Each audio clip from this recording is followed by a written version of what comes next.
Gazze'de bebekler ve çocuklar tüm masumiyetleriyle birlikte hayattan koparılarak çocukluklarını yaşayamadan Siyonist terör örgütü İsrail'in barbarca saldırılarından dolayı şehit olmaktadırlar.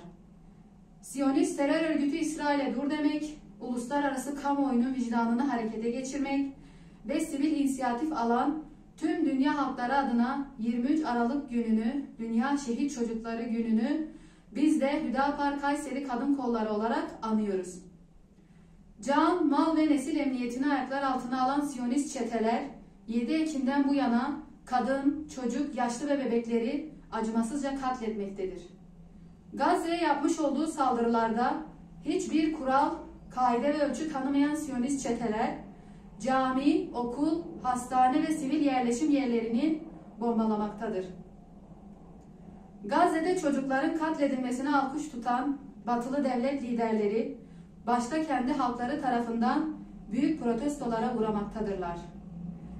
Dünya halkları tarafından lanetlenen Siyonist terör örgütü İsrail ve batılı liderler çocuk katili olarak tarihin karanlık sayfalarında yerlerini almışlardır. Siyonist terör örgütü İsrail, Gazze'ye saldırdığı ilk günden bu yana batılı birçok devlet tarafından askeri, siyasi ve ekonomik olarak desteklenirken İslam ülkeleri de cesaret göstererek Gazze'ye destek verip Siyonist soykırımı durdurmalıdırlar.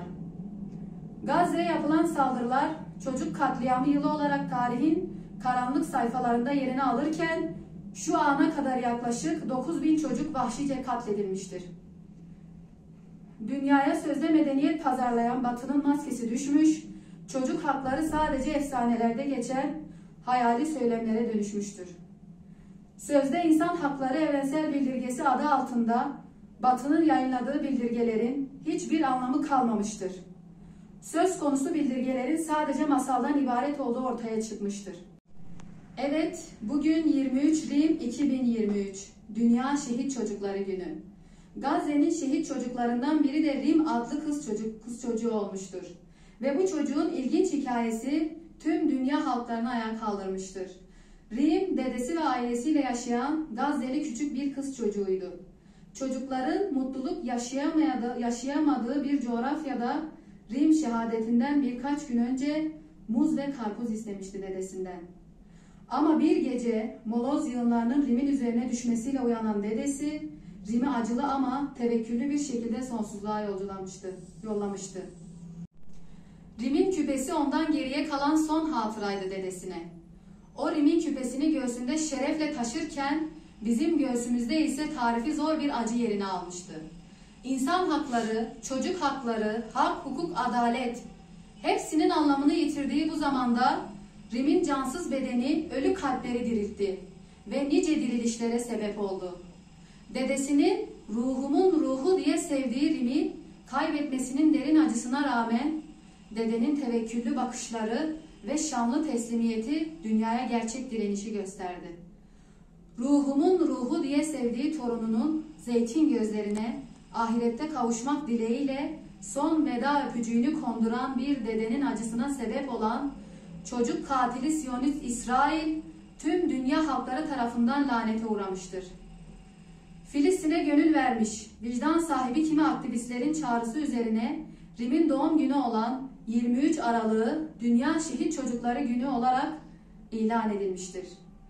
Rim'in dedesi bir röportajda o an video çekildiğini bilmiyordum. İnanın burada herkes bu acıyı yaşıyor ifadelerini kullanarak Gazze'de katledilen çocukların ailelerinin ruh halini gözler önüne sermiştir. Evet, Gazze'de her baba, her dede, her anne her gün aynı acıları yaşıyor. Her gün ruhlarından bir parçasını kaybediyorlar. Gazze'de her gün çocukların gözlerindeki ışık Siyonistler tarafından yok ediliyor.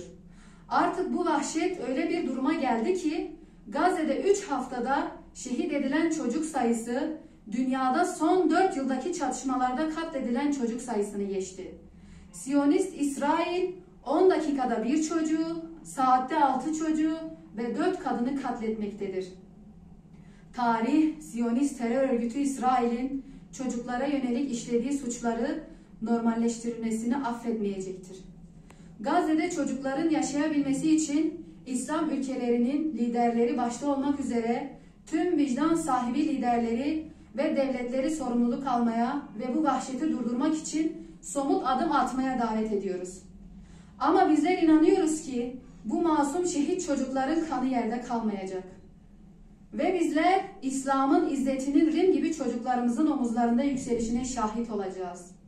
Hüdapar, Kayseri Kadın Kolları olarak bu vesileyle tüm şehit çocuklarımız için sembol olan ve timsal olan Rim'e ve Gazze'nin aziz şehitlerine Allah'tan rahmet diliyor, yaralılara acil şifalar diliyoruz.